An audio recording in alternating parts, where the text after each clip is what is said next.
Righto guys, just to wire up our work lights on the back here. I'm just going to be using the King's 4-drive Super Center wiring harness. Using this one just because it's cheap. 35 bucks and comes all complete. Plug in, pretty easy to use. It's just got a switch there for your in-cab controls on and off. So that there's your earth, which will wire onto the body of the car, and then it's got 2 little adapters on the end, as you already know. So yeah, just use that and we'll put it in, wire it through the cab now. So guys, yeah, just using the 4-inch light bars, a couple of work lights here that we're gonna mount up. I've just pre-cut just a bit of scrap metal out here, just cut a bit of a slice of metal, drilled a hole through it, and then that way I should be able to just obviously bolt it up, and then if I want work lights, just come out, put it on the side there, and then should be able to light up the area where I'm camping. So just putting 2 on there so I can see, yeah, why not? Bit of fun in lockdown. Alright guys, just gonna go ahead and mount the relay switch onto the cab here.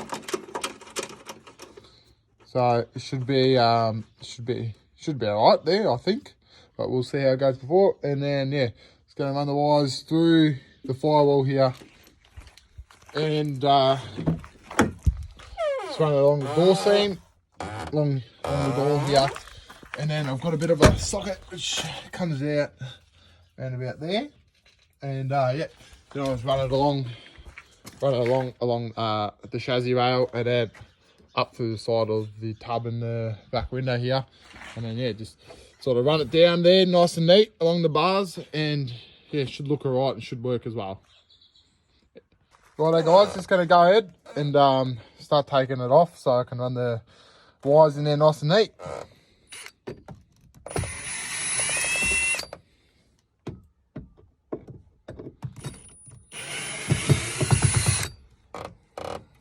Yeah guys, so I just got the pulled off the door trim here, and see all the wires in here.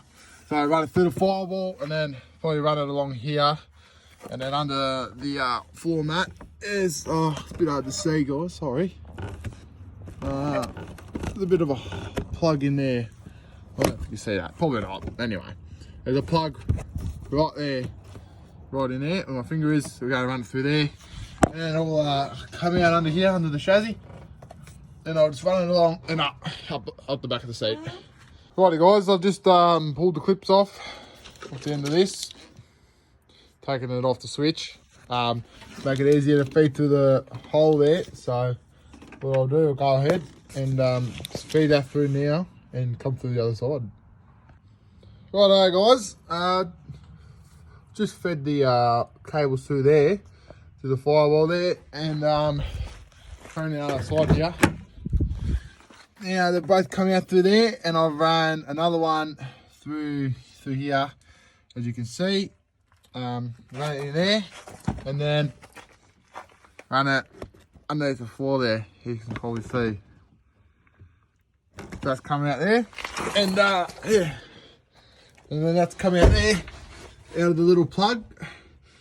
With the other one, just I'll have to silicone that up or tape it up just so the water doesn't leak through. Later on I'm done.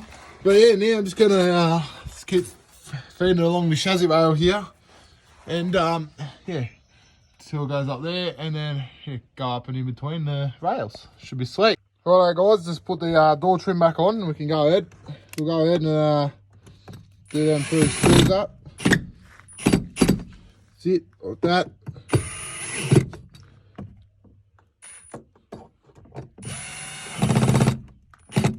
Easy peasy. That's all. It's all done now. So now all I gotta do is just wire up the back. Righto guys, so I've just stripped both wires back. Probably the best way to do this here is sort of get the black wires and sort of just let them.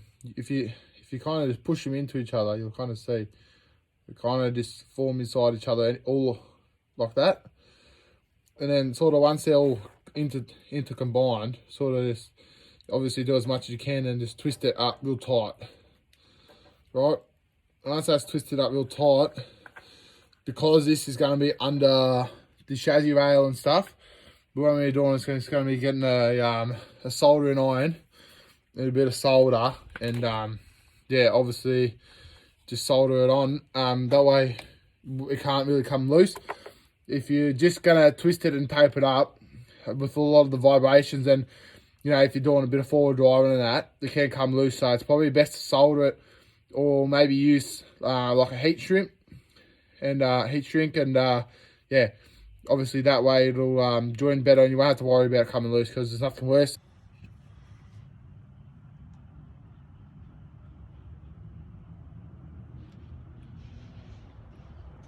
So what I'm doing, guys, just gonna try and solder it up. Bit hard.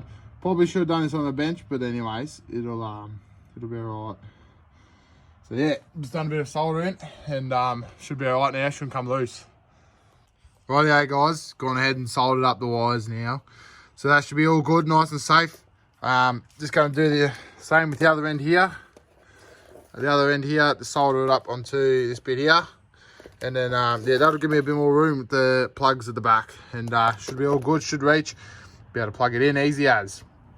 Righto, guys, just finish up soldering up all the wires and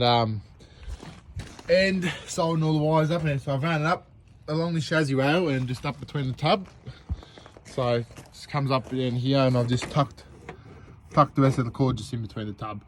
And then I've just extended these lines here just so they reach.